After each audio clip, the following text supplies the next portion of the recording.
This is D, and let's dress for life. That's what's up. February marks Black History Month in the United States of America, but it makes me want to ask black folk one question. In whom are you placing your trust? We're 150 years beyond the Emancipation Proclamation. Have you received your 40 acres? We are 150 years beyond the end of slavery. Have you received your mule? Is it really that much better? Or have we moved from the peonage system to the prison system? Have we achieved freedom and justice for all?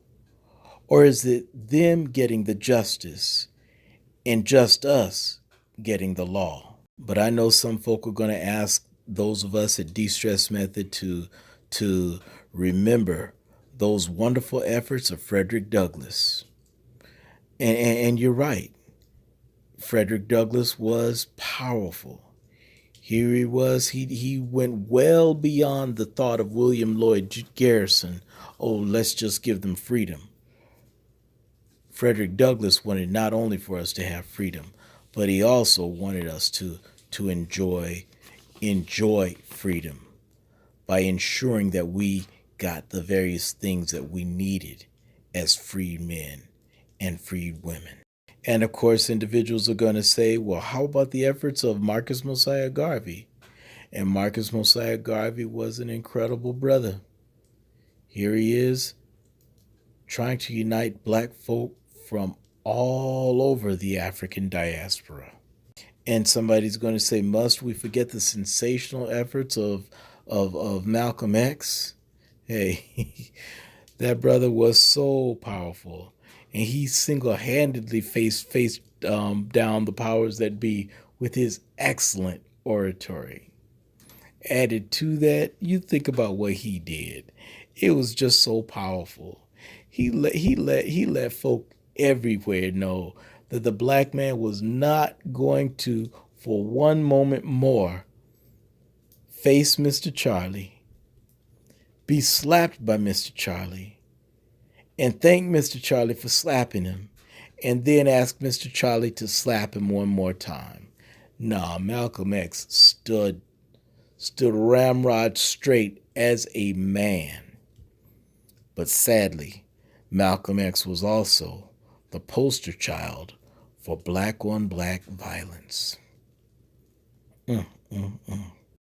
And of course, we're going to have many people ask the question, have you not considered the tireless efforts of Dr. Martin Luther King? My brother, my sister, let me tell you right now, since the efforts of these stalwarts, many thought leaders would say that the best thing that's happened since integration is that we get to ride in the front of the bus, we get to drive in the middle of the road, and we get to sit in the back of the church. This might seem like a joke, but it might not be that far from the fact. You look at the healthcare treatment that we receive in America. At best, it's mediocre. And our educational system for black folk? One word, substandard. And politically, well, it just seems that the agenda of every other group is placed before ours.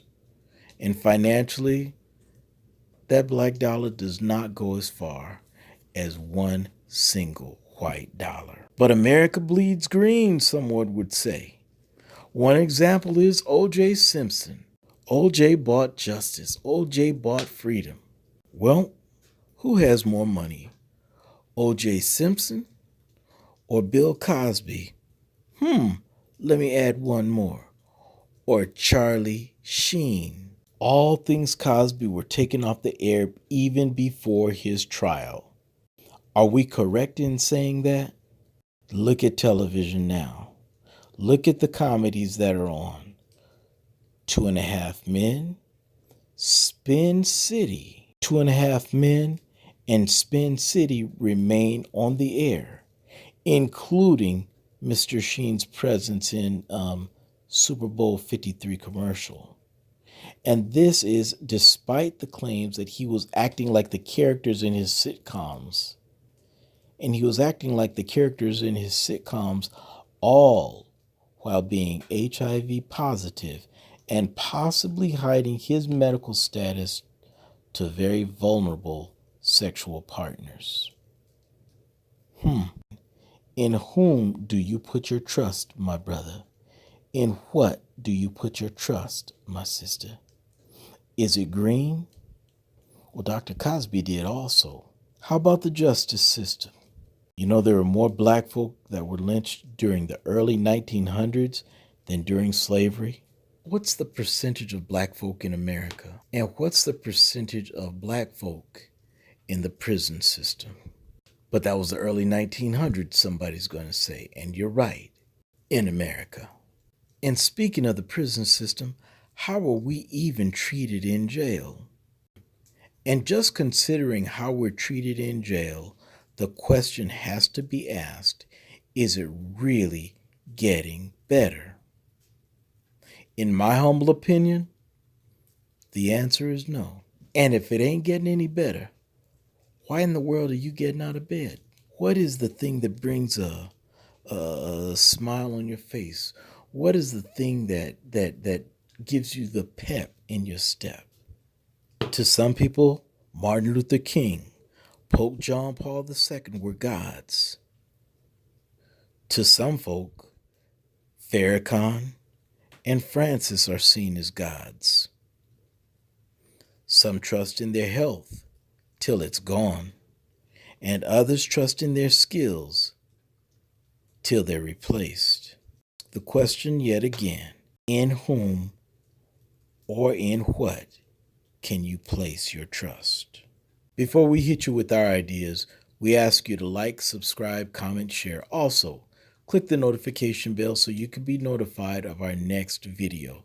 And please, don't forget to go to www.destressmethod.com for more resource information. Just think of the acronym GOD. Guidance, obedience, and destiny. Is your guidance coming from someone or something that doesn't get old or won't or cannot be destroyed? And then we have obey. It does no good to have a guide that you don't obey. So obey someone or something that's more powerful than you and truly wants your good. First, guidance. Second, obedience. And third, destiny. Does the guide that you obey have the destiny of an empty mind? Is that the end? Or does your guide have a place where eternal wars take place? Is that what you want your destiny to be? Of course, you have individuals that think that there's going to be 1,000 years of peace on this earth.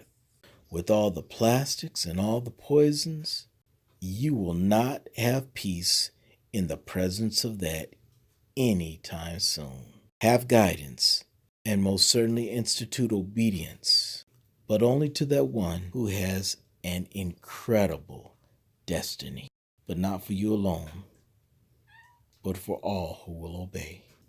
That's all we got for now. This is D, and Less Stress for Life. That's what's up. Peace.